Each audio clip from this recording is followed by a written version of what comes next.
Before we begin, take a deep breath. If you enjoy stories that heal, that warm the heart, and help you see life through new eyes, subscribe to the channel now. You are not here by chance. The clock marked 6:12 a.m. on January 1st. The city was still asleep. Burnt fireworks on the asphalt. Forgotten cups on the sidewalks. Laughter that had already turned into an echo. Inside a small apartment, Helena was sitting on the kitchen floor, her back against the refrigerator, hugging her knees. There were no tears. Only a profound exhaustion. The kind that doesn't sleep, it only weighs you down.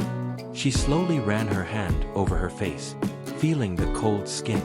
The cell phone vibrated on the table. 42 unread messages. Invitations for coffee, memes, photos from the night before, New Year's wishes. Not a single one asking, "Are you okay?" She whispered, "I can't do this anymore." It wasn't about that morning. It was about the last 3 years. 3 years of losses, wrong choices, unresolved goodbyes, and promises to herself that always ended in disappointment. She had done everything right. She worked hard. She loved deeply. She forgave more than she should have. She waited longer than she could. And even so, there she was, sitting on the floor on the first day of a new year, feeling that there was nothing new inside of her. Helena stood up slowly. She walked to the window. The sky was pale, almost colorless. "This is it," she murmured. She grabbed her coat and keys and left without leaving a note. The cold wind cut through Helena's face as she walked without direction. There was no plan, no destination, only footsteps. She crossed the city's old bridge, where she used to go as a child with her father. She remembered his laughter, his large hands holding her bicycle, his voice saying, "You can do it, daughter. I'm here." Her father had left too soon. Her mother, later. The marriage, years after. Her best friend, shortly before. Helena had become a specialist in goodbyes. She sat on a bench near the river. She watched the water passing without effort. "How do you keep going?" she whispered to the river. It was then that she heard a fragile voice behind her. "Sometimes, we only keep going because we don't know how to stop."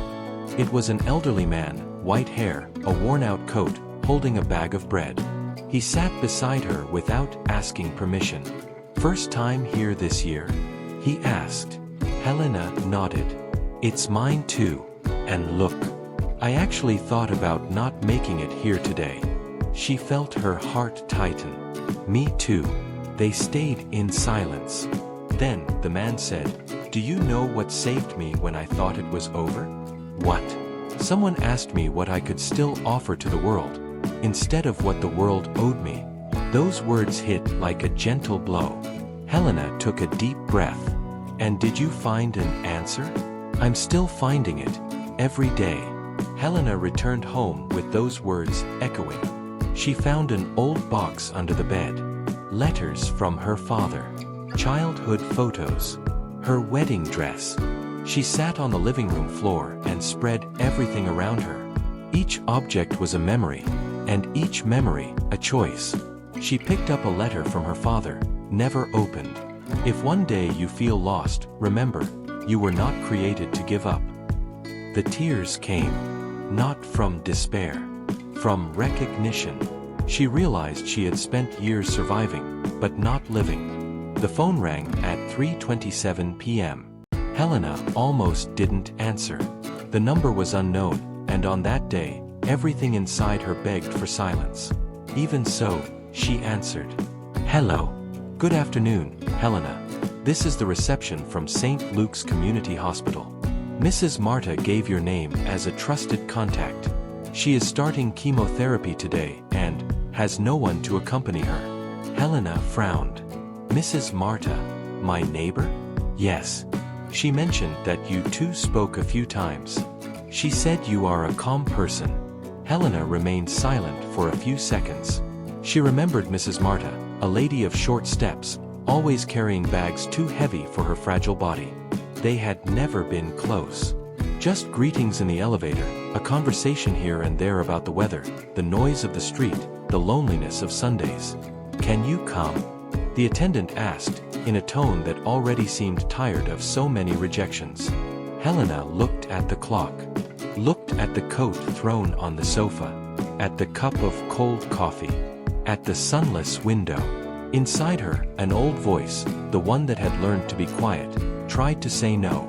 But another, almost forgotten, whispered, "Yes, I can," she replied.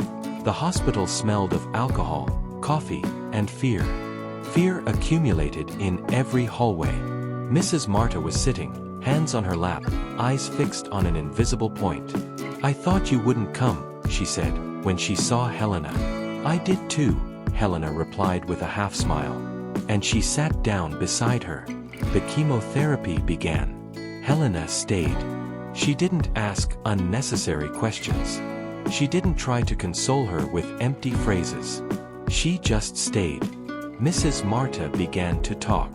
She talked about her simple childhood, the marriage that didn't last long, the daughter who moved far away, the choices she would make differently, and the ones she wouldn't change for anything. "Do you know what hurts the most?" Mrs. Marta said, looking at the dripping floor. "It's not the disease. It's realizing how many times I walked away from myself." Helena felt a lump in her throat. Those words were hers too. In the following days, Helena began to accompany Mrs. Marta regularly. She brought soup, books, flowers from her own garden.